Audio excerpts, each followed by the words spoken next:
Assalamualaikum warahmatullahi wabarakatuh.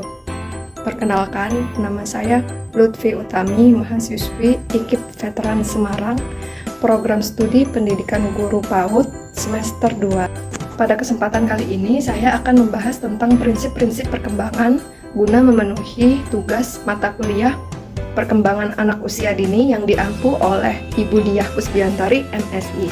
Selamat menyaksikan. Peserta didik, khususnya anak usia dini, merupakan individu yang bersifat unik, imajinatif, dan khas, di mana dalam fase tersebut seorang anak mengalami suatu metamorfosis perkembangan, baik perkembangan secara kemampuan berpikir, keterampilan, mental, psikis, emosional, fisik, dan juga kemampuan berinteraksi sosial dengan lingkungan.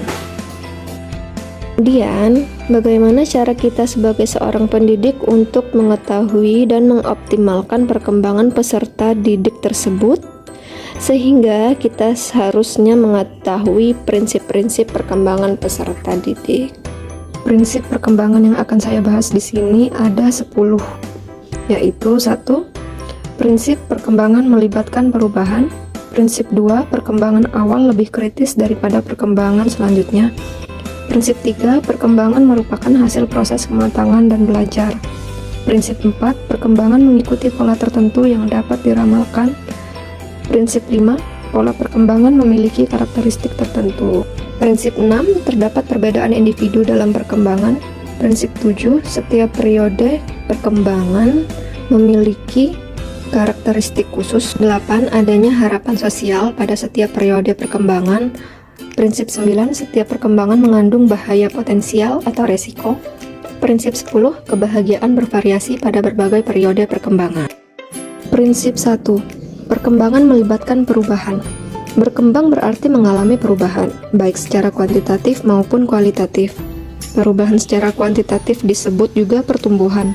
Pada pertumbuhan, ada peningkatan ukuran maupun struktur atau proporsi tubuh. Perubahan secara kualitatif ditandai dengan adanya perubahan fungsi yang bersifat progresif atau maju dan terarah. Perubahan dalam perkembangan terjadi karena adanya dorongan dalam diri individu untuk menyesuaikan diri dengan lingkungan dan merealisasikan atau mengaktualisasikan dirinya. Selain itu, terjadi perubahan dalam bentuk penambahan ukuran dan proporsi. Terjadi juga gejala munculnya ciri-ciri baru. Contohnya, misalnya jika Anda mengalami rambut rontok, maka akan tumbuh rambut baru. Contoh lainnya, kemampuan bahasa anak berubah dari sekedar menangis hingga mampu berbicara dan berkomunikasi dengan orang lain. Prinsip 2, perkembangan awal lebih kritis daripada perkembangan selanjutnya. Saat anak berusia 0-5 tahun merupakan saat yang kritis bagi perkembangan selanjutnya. Perkembangan awal kehidupan merupakan landasan bagi pembentukan dasar-dasar kepribadian seseorang. Perilaku yang terbentuk cenderung bertahan dan mempengaruhi sikap perilaku anak sepanjang hidupnya. Pada saat ini juga terbentuk kepercayaan dasar yang sangat penting dan berpengaruh terhadap perkembangan kepribadian anak selanjutnya.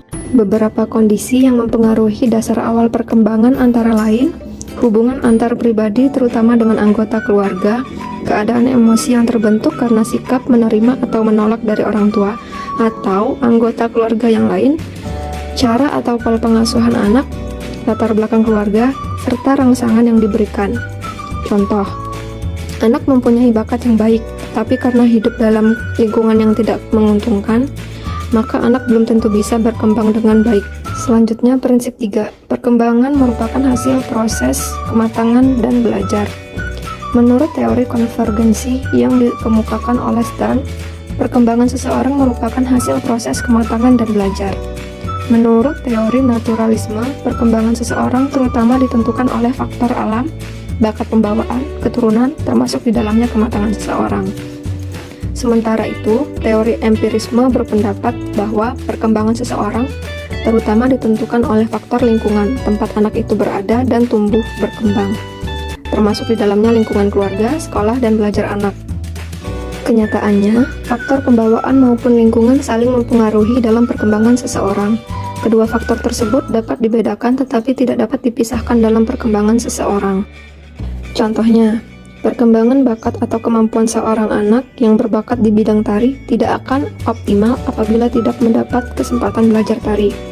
Jadi, potensi anak yang sudah ada atau dibawa sejak lahir akan berkembang optimal apabila lingkungan mendukungnya. Dukungan itu diantaranya dengan penyediaan sarana prasarana, serta kesempatan untuk belajar dan mengembangkan potensi dirinya. Prinsip 4. Perkembangan mengikuti pola tertentu yang dapat diramalkan. Perubahan akibat perkembangan yang terjadi pada seseorang mengikuti pola urut tertentu yang sama. Perkembangan fisik dan psikis bayi misalnya mengikuti arah anggota tubuh, serta menyebar ke seluruh tubuh. Demikian juga pada perkembangan pola anak belajar berjalan. Contoh, si A berjalan 1 tahun, selisih sedikit dengan si B berjalan 1,5 tahun. Mungkin A lebih sehat, tetapi B masih mengikuti pola perkembangan yang umum.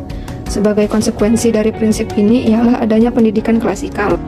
Jadi, meskipun anak-anak mempunyai perbedaan, tetapi pada tingkat usia yang sama, mereka masih mengikuti pola perkembangan yang umum. Prinsip 5. Pola perkembangan memiliki karakteristik tertentu. Perkembangan bergerak dari tanggapan yang umum menuju yang lebih khusus. Perkembangan pun berlangsung secara berkesinambungan. Hal ini berarti perkembangan aspek sebelumnya akan mempengaruhi perkembangan selanjutnya.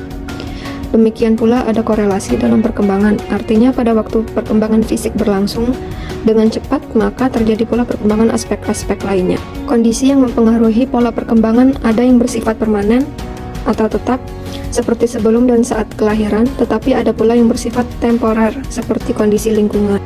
Prinsip 6. Terdapat perbedaan individu dalam perkembangan. Adanya perbedaan individu dalam perkembangan disebabkan setiap anak adalah individu yang unik, yang satu sama lain berbeda, kendati anak kembar.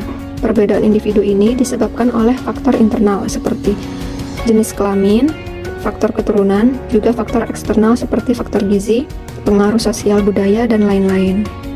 Oleh karena itu, kita tidak dapat memperlakukan semua anak dengan cara yang sama. Pendidikan anak harus bersifat perseorangan. Maksudnya, pendidikan dirancang dan dilaksanakan dengan memperhatikan perbedaan, kondisi, bakat, dan kemampuan serta kelemahan setiap individu anak. Dengan demikian diharapkan setiap anak dapat berkembang optimal sesuai dengan potensi dirinya. Prinsip 7. Setiap periode perkembangan memiliki karakteristik khusus. Setiap anak atau peserta didik merupakan individu yang berbeda yang harus diperlakukan berbeda secara individual. Pada perkembangan secara keseluruhan dan juga pada periode atau tahapan perkembangan dalam kehidupan seseorang, terdapat pola-pola umum. Dengan memperhatikan karakteristik khusus pada setiap periode atau tahapan perkembangan, maka diharapkan kita mendapatkan gambaran mengenai apa yang akan terjadi sehingga dapat menyikapinya dengan tepat dan membantu perkembangan anak secara optimal. Para ahli mengemukakan berbagai macam pembagian periode atau tahap perkembangan yang berbeda-beda. Salah satu pembagian periode perkembangan yang dikemukakan oleh Hurlock adalah periode pralahir, periode bayi, periode anak atau awal dan akhir, periode remaja, serta periode dewasa. Prinsip 8. Adanya harapan sosial pada setiap periode perkembangan. Pada setiap periode perkembangan juga terdapat harapan sosial yang oleh Harvey Kurtz disebut tugas perkembangan atau development task. Peserta didik yang mengalami keberhasilan dalam menyelesaikan tugas perkembangannya akan mengalami rasa bahagia. Sebaliknya, peserta didik yang mengalami kegagalan atau kekurangan keberhasilan dalam menyelesaikan tugas perkembangannya akan merasa kurang bahagia sehingga dapat menghambat perkembangan selanjutnya. Prinsip 9. Setiap perkembangan mengandung bahaya potensial atau resiko. Bahaya potensial atau resiko yang terjadi karena peralihan antar periode perkembangan, yakni dari periode perkembangan sebelumnya ke periode perkembangan selanjutnya, terjadi keadaan ketidakseimbangan dan adanya tuntutan sosial terhadap peserta didik yang sedang berkembang. Bahaya potensial tersebut dapat berasal dari individu, baik secara fisik atau psikis, juga terdapat distimulasi dari luar sehubungan dengan masalah-masalah penyesuaian akibat keadaan ketidakseimbangan tuntutan sosial untuk menyelesaikan tugas perkembangan itu tersebut. Dengan menyadari adanya bahaya potensial atau resiko pada setiap periode perkembangan, kita perlu bersikap bijaksana dalam menghadapi gejolak perilaku peserta didik. Hal ini akan dapat mencegah atau meminimal dampak negatif akibat perkembangan setiap periode pada diri mereka. Prinsip 10. Kebahagiaan bervariasi pada berbagai periode perkembangan. Masa kanak merupakan periode yang membahagiakan dibandingkan dengan periode-periode lainnya. Kebahagiaan pada masa kecil memegang peranan penting dalam perkembangan seseorang karena menjadi modal dasar bagi kesuksesan perkembangan dan kehidupan selanjutnya. Anak yang bahagia tercermin pada sosok dan perilakunya. Biasanya mereka sehat dan energi.